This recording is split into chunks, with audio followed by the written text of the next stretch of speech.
Chita, before you go, I'm going to say something, and this is going to go on the record, so I know I'll be destroyed for this, but it's my truth, so it. Black people were not ready for freedom. We weren't. We were not ready for freedom.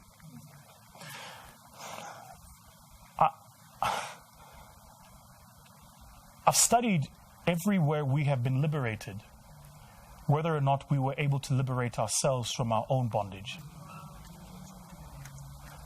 And it's a deep question.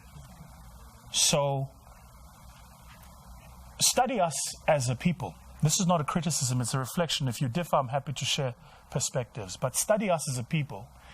You notice that everywhere where we are in bondage, we are phenomenal at fighting for our liberation.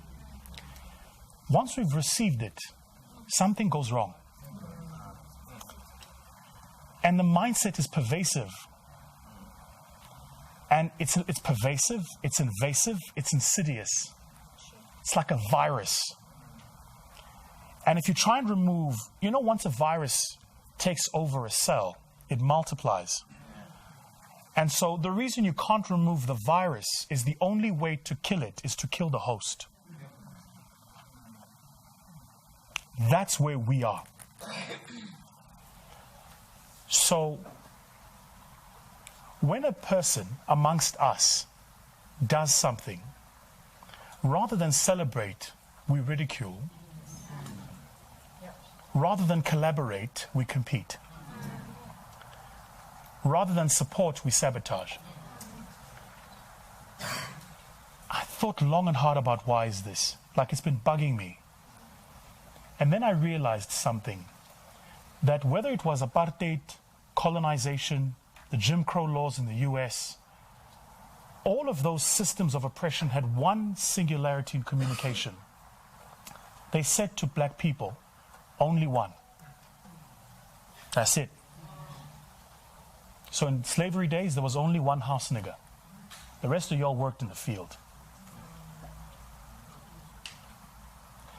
When we negotiated for our South Africa, there was only Mandela at CODESA.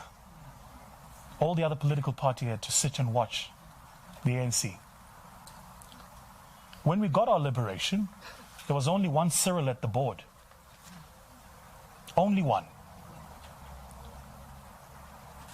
So when a black person makes it, the rest of us go, shit, he's taken the seat.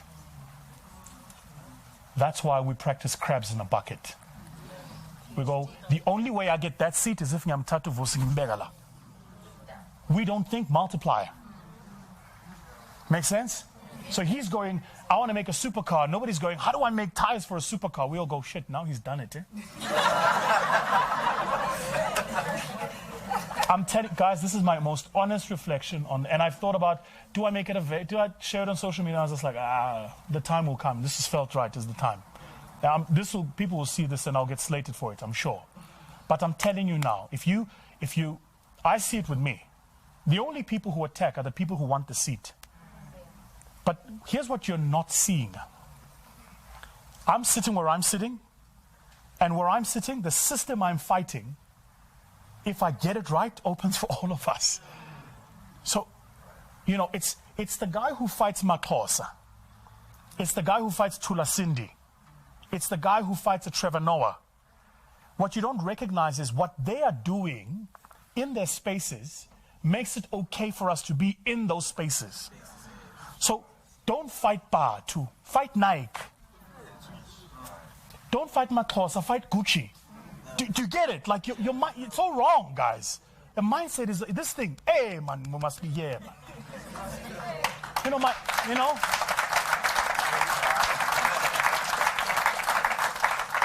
My uncle always says, "Ndwanak, how never do."